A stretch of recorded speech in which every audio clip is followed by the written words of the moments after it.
Alright. Hello, I am Ricky Hill. I'm here to demonstrate some stuff about the hamstring. I'll be talking today about the general anatomical description of the muscle group known as the hamstring.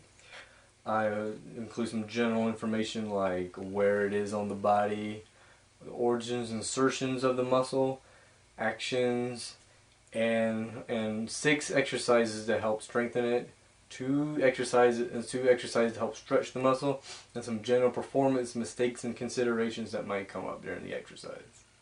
There's some general information about the hamstring muscle.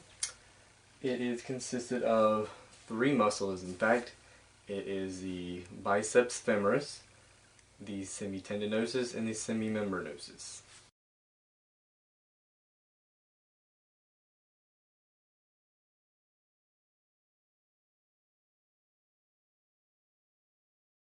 It is called the hamstring because butchers used to hang hams up by the hamstring tendons.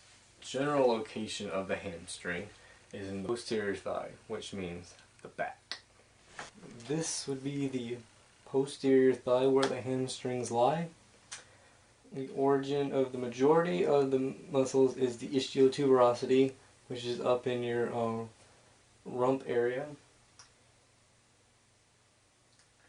The insertions are along various points of the tibia and fibula, which is your lower shin bones. The hamstring pretty much has 3 primary actions. One of them is knee flexion. The other is hip extension, and the other is posterior pelvic tilt. This is knee flexion. This is hip extension. The biceps femoris is the lateral hamstring, the posterior lateral aspect of the thigh. Its origin is the ischial. It actually has 2 heads. One head inserts on it originates on the ischial-tuberosity, and it inserts. It blends in with the small head, which originates from the linea aspera of the femur. Both of them insert on the head of the fibula and the lateral condyle of the tibia. The origin of the semitendinosus is ischial-tuberosity. The insertion of the semitendinosus is the pes anserine.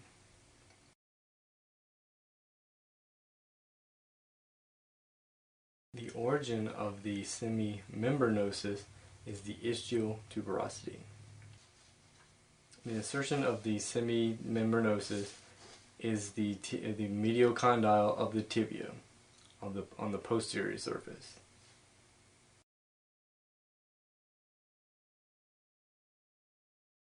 There are 2 main stretches for the hamstring muscle.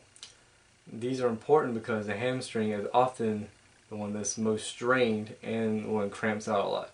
So to help prevent injury to the hamstring, you need to stretch before the physical activity, and stretching helps calm down cramps. This hamstring stretch is the prone stretch. Now this one is probably the one you're most familiar with. All you're doing is locking out the leg and then bringing it up as far as you can. Obviously, I cannot do that very far. Now, there's a modification for this to get the hamstring a little bit better. If you want to start out with the hip flexed and then extend the knee, you can help get the belly of the hamstring better without locking out the knee. If you can't lock out the knee, then that's good. This is going to be called the standing hamstring stretch. All you do is put your leg up on an elevated surface and lock out your knee, and then lean forward until you get a nice stretch in your posterior thigh. Also, another modification is the same way you did the prone stretch. It's just that bend the knee instead of flex your knee, and then gradually lean out until you get a nice stretch. along the posterior. This helps get the belly of the hamstring more. Several ways to strengthen the hamstring. These will be 6 examples of ways to do so. The first example is a machine. It's probably one of the best ways because you can get through the full range of motion. The one I will demonstrate is a kind of a cheap machine, so it's not quite as good as some of the more expensive ones.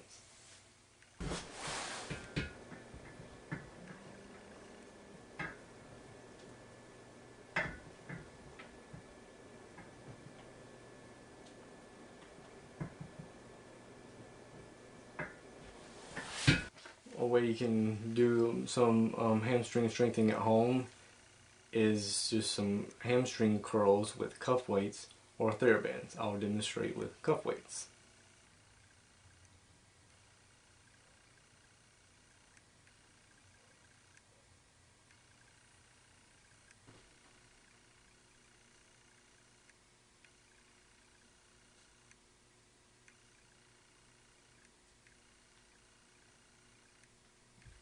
Another great exercise is bridges. Now this will also emphasize the glutes and really strengthen core exercise as well as the hamstring.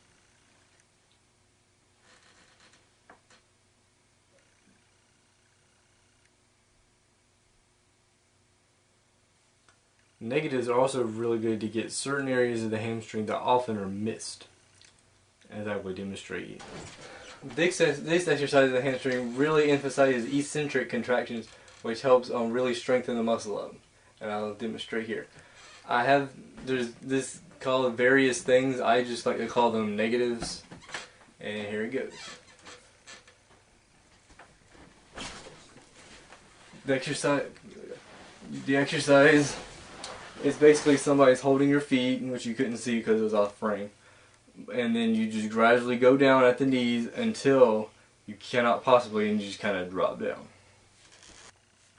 A squat also uses the hamstring, but mainly targets the quads and glutes. But it targets the proximal hamstrings, which often gets neglected in certain other exercises. The thing you want to watch out for with squats, though, is to make sure your knee does not go over your toes. Otherwise, you can cause knee damage and injury. There are several ways you can actually do a squat, though. However, you can just be standing,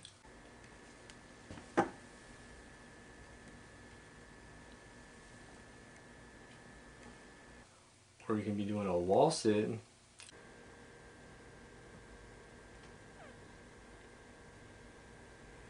or you can be doing a slight combination of both with the Swiss ball.